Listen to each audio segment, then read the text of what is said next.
Welcome to OOTO TV, the out-of-the-office investigation from our past into the future of personal health and psychophysiological actualization. This time we're discussing neuro-linguistic programming, personal health, and actualization. It really is an investigation, isn't it, into how we literally construct our own realities. That's the perfect way to put it. Yeah. So what's our mission for today's conversation? Our mission today is to explore how this psychological approach, how it explains the way our thoughts, our language, and our behaviors all combine. And how they influence our personal experience. Exactly, and not just experience, but our actual health and our path to actualization. We're drawing from clinical studies, some behavioral research, to see where the science really stands. We have a fascinating journey ahead of us then. We're going to start by defining the core framework. Neuro-linguistic and programming. Right. And maybe the most mind-bending idea of all, why we always respond to a subjective internal map of the world and not, reality itself. And from there, we'll dive into some surprising clinical results. The efficacy of integrated NLP for things like depression and anxiety. Before we wrap up with some really practical techniques, things like anchoring and reframing that, empower you to take more personal control. Precisely. We are looking at NLP not as a single therapy, but more like a technology, a toolkit designed to manage your internal, emotional, and mental states. So the goal is what? More flexibility. The ultimate goal, and its greatest benefit, is increased behavioral flexibility. It's about having more choices, even when you're faced with really stressful or difficult circumstances. Okay, so let's start with the architecture itself, NLP. This approach, it was proposed back in the 1970s, right? That's right. At UC Santa Cruz by two individuals, a linguist, John Greiner, and a mathematician, Richard Bandler. Interesting combination. A very audacious goal, too. They wanted to model the successful thought and behavior patterns of really effective people, and then systematize them so anyone could learn them. The combination of, structural language and mathematical systems seems foundational. It is. The neuro component, that refers to the underlying machinery. Your human nervous system. Our five senses. Exactly. They act as the conduits for all external information, translating the world into internal data that forms our cognitive behavior. And the linguistic part is pretty self-explanatory, I guess. It is, but it's crucial. It's the communication we use both internally, that voice in your head, and externally with others. So verbal, but also nonverbal. All those signals we're constantly sending and receiving. For sure. Then the final piece, programming, refers to the systematic process, the way we internally code and organize all our experiences. So this is how we structure language in our internal pictures to get what we want. That's it. The sources often make this analogy that the human brain is like an incredibly complex, adaptive computer. It's constantly encoding and decoding information. And this is where that incredible insight that launched NLP really begins. That encoding process is, it's inherently limited. It has to be. Scientists estimate that at any given moment, your senses are just bombarded with something like 2 million bits of information per second. 2 million. And our conscious minds can only handle, a fraction of that? A tiny fraction. Around 134,000 bits at most. Wow. So that huge reduction means your brain has to filter reality. Or you'd be instantly overwhelmed. It's a survival mechanism. We do this through three main filters. First is deletion, where we just, ignore information. Then distortion, where we sort of twist the data based on our biases or how we're feeling. Right. And finally, generalization, which lets us apply past learning to new situations so we're not constantly relearning how a door handle works. And this filtering process brings us to the core philosophical premise of NLP. The one you absolutely must hold on to. Oh, this is the big one. It is. The map is not the territory. Because we filter everything, we are never, ever responding to reality itself. We're responding to a subjective collage, a personalized map of the world that's always incomplete and biased. And since all meaning is subjective, or as we like to say, it's a fiction, that realization is what unlocks the potential for total behavioral change. You can change your internal map, even if the territory, the world outside, stays exactly the same. That ability to consciously restructure those subjective internal representations, the map, that's the source of our power. So we have to ask, what are key elements for neuro-linguistic programming, personal health, and actualization? The primary elements, they really revolve around gaining choice, flexibility, and control. NLP is designed to help develop the most powerful skills in us, which lets us control our responses to events rather than just being dictated by them. It's about really exploring your own thought processes, your emotional states, and realizing that if the internal map isn't serving you, It can be restructured. yes. But before we jump into the dramatic clinical results, I think we have to address the academic elephant in the room. Okay. To satisfy the critical thinkers. Right. While the anecdotal findings are compelling, a lot of people in the academic community still dismiss NLP as pseudoscientific. That's a fair caution. Where does that critique come from? It often argues that NLP lacks a single, coherent, theoretical framework that holds all its techniques together, and crucially, that the empirical evidence is inconsistent. Meaning the studies are too small. A lot of the time, yes. Much of the supporting literature is limited by small sample sizes and descriptive studies, not, large-scale randomized controlled trials. So the issue isn't always the results they see, but the methodology used to prove them consistently across bigger populations. We should keep that in mind. Exactly. But even with that caution, the clinical findings we've collected are really hard to ignore. Let's look at what the research claims about the physiological and psychological benefits. Where do we start? We can start with the mechanism. The positive mental environments that NLP techniques create have observable impacts. When you gain control over your thoughts and responses, you directly reduce chronic anxiety and stress. And we know those are major contributors to physiological problems. Absolutely. So given that direct physiological link, I must state this clearly, exposure to neuro-linguistic programming. Personal health and actualization is critical to our mitochondrial, and focusing on cognitive restructuring as a benefit to physiological state. Let's ground that in biology. When you reduce chronic stress by, say, transforming a negative memory, you're turning down the volume on stress hormones like cortisol. Right.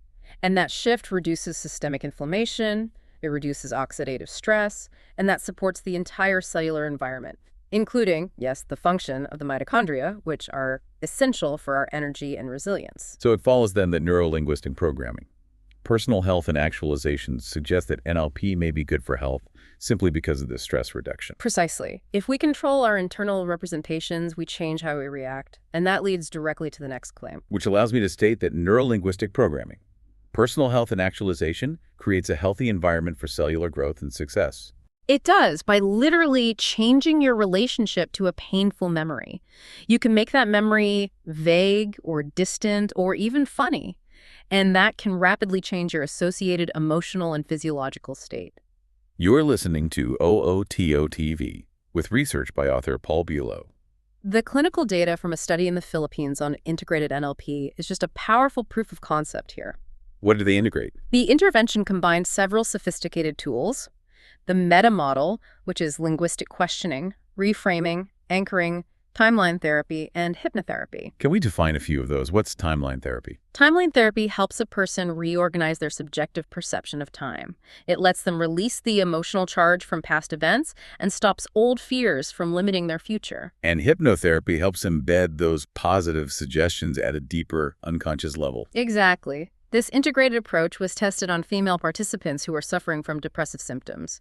The results showed statistically significant reductions across all of them, In what areas? especially in indicators like negative self-concept, negative expectations, and low self-esteem. The figures are stunning.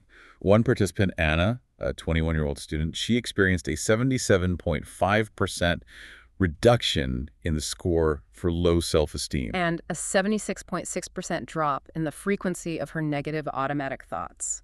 This wasn't just minor symptom relief, this was a formative shift in her self-perception over a very short time. And there were other case studies, too. From the Benazir Bhutto Hospital in Rawalpindi, they just emphasized the speed and depth of the change. That's right. We saw a male patient who was dealing with a fear of failure and some serious anger management issues. How did they treat him? He overcame these using techniques like collapse positioning, which is an advanced form of anchoring, and something called the quick irrational fear remedy method. And how long did that take? Just 2 sessions spread over 3 months. That's incredibly fast. It suggests they were targeting the foundational structure of the emotion, not just the symptom. I think so. And then there was the case of the female patient who had suffered for 8 years with crippling anxiety from fertility issues. Her panic attacks decreased significantly after just 5 to 10 sessions, right? Mm-hmm. Using unconscious reforming patterns. Yes. And another woman dealing with trauma and depression from marital violence. She regained her self-esteem using the identity model, the meta model, and quick phobia care in just 2 or 3 90-minute sessions. It's all about restructuring her internal narrative of herself. resolving the emotional residue of the trauma. Which really makes us ask, how can neuro-linguistic programming, personal health, and actualization affect our mental and physical health so profoundly? It seems like it affects it by providing direct control over our internal processes. The findings show it allows for control over our physiological responses to outside events. By changing the internal representation of a painful experience? For instance, changing the visual qualities of a traumatic memory to make it smaller or black and white. You literally starve the associated anxiety and stress response, and that directly impacts your overall well-being. So based on that documented ability to reduce chronic physiological stress and aid in cognitive restructuring, it's important to state that neuro-linguistic programming, personal health and actualization can be linked to preventing illness and increasing longevity. And that leads us to the final question we have to address from the clinical evidence. Can neuro-linguistic programming, personal health and actualization improve our human health? And the answer seems to be a clear yes. The cumulative evidence from these studies showing profound, measurable symptom reduction in anxiety, depression, low self-esteem, it strongly supports its potential. As an effective complementary intervention, at least, it allows individuals to restructure these debilitating thought processes and behaviors. So with that foundation, let's transition now to the key techniques that drive these changes. The practical applications that you, the listener, can start to think about. Where do we begin? We can start with the immediate control mechanisms. Anchoring and manipulating submodalities. Anchoring is basically conditioning, right? It's linking a specific physical trigger-like pressing your thumb and forefinger together to an intense desired emotional state, like confidence or calm. And once that neurological link is established, you can fire that anchor to instantly cue that resourceful state whenever you need it. And collapse positioning, which we mentioned earlier, is a specific type of anchoring. A very high leverage application, yes. You establish a negative anchor for the fear and a powerful positive anchor, like for intense laughter, and you fire them both at the same time. It forces the nervous system to short-circuit the old connection. The submodality change pattern is what you call the Swiss Army knife of this work. It really is. Submodalities are the fine-tuning details of your internal representations. Is the memory in color? Is it close or distant, loud or quiet? And by consciously altering these details, you change the emotional impact. So you could make a painful memory vague and distant, and a pleasant one clear and close. Exactly. This is also where the swish pattern comes in. It's a submodality technique used to quickly resolve compulsive behaviors, like nail biting or even explosive anger. How does it work? You rapidly swish a negative self-image out of your mind and replace it with a highly motivated, resourceful image of yourself. It teaches the brain to associate the old trigger with a new desired outcome. Now, moving to the linguistic side, we have reframing and the meta model. Reframing is all about changing the frame of reference. Which completely changes the meaning of an event without changing the event itself. You change its context or its content. So if you view your demanding job as a relentless struggle, you could choose to reframe it. You might choose to see that same demanding environment as a continuous opportunity for skill refinement and high-level performance. That shift from struggle to opportunity instantly changes your motivation and your stress response. And the meta model is like linguistic detective work. It really is. It's based on asking targeted questions, often starting with the simple but profound, how do you know? And this challenges unspecified language. Things like deletions, like when someone says, they rejected me. Or unspecified nouns, like people always criticize me. The questions are designed to uncover the missing elements and constraints in a person's map. There was a study on this, right? Yes, studies of family dynamics found that less satisfied families use substantially more deletion patterns and vague language. It indicates a less precise and therefore less flexible map of their reality. Finally, we have to talk about actualization through interaction.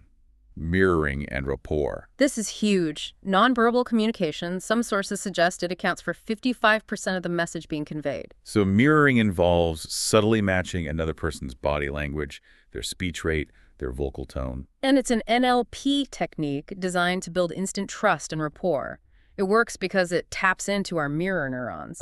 Those amazing brain cells that fire both when we do something and when we see someone else do it. That's the one. That neurological connection is what allows for emotional contagion and identification. When you mirror someone, you are neurologically identifying with them, which fosters instant, unconscious acceptance and dramatically improves communication. This has been an incredibly detailed investigation into neurolinguistic programming. personal health and actualization. I think the powerful core message to take away is that NLP provides a systematic technology for managing our internal, emotional, and mental states. And it's all centered on that one recognition. We respond to a subjective fictional map, not an absolute objective reality. And the net result of understanding that is increased behavioral flexibility and more choice in every single area of your life. And while we absolutely acknowledge the academic debate about the consistency of the evidence, the clinical data we've seen shows that these targeted techniques, Especially when they're integrated with powerful modalities like hypnotherapy and the subjective restructuring of timeline therapy. they can effectively address profound cognitive dysfunction and deeply rooted negative self-concept. It provides a real path for rapid, lasting, positive change for many people. So we'll leave you with this final provocative thought to explore on your own. If you accept that your beliefs about yourself and the world are just patterns handed down through time and encoded in your internal map, What single past limiting belief are you now ready to consciously delete from that map to create a more resourceful future? thank you for joining us for this investigation. We'll see you next time on OOTO TV.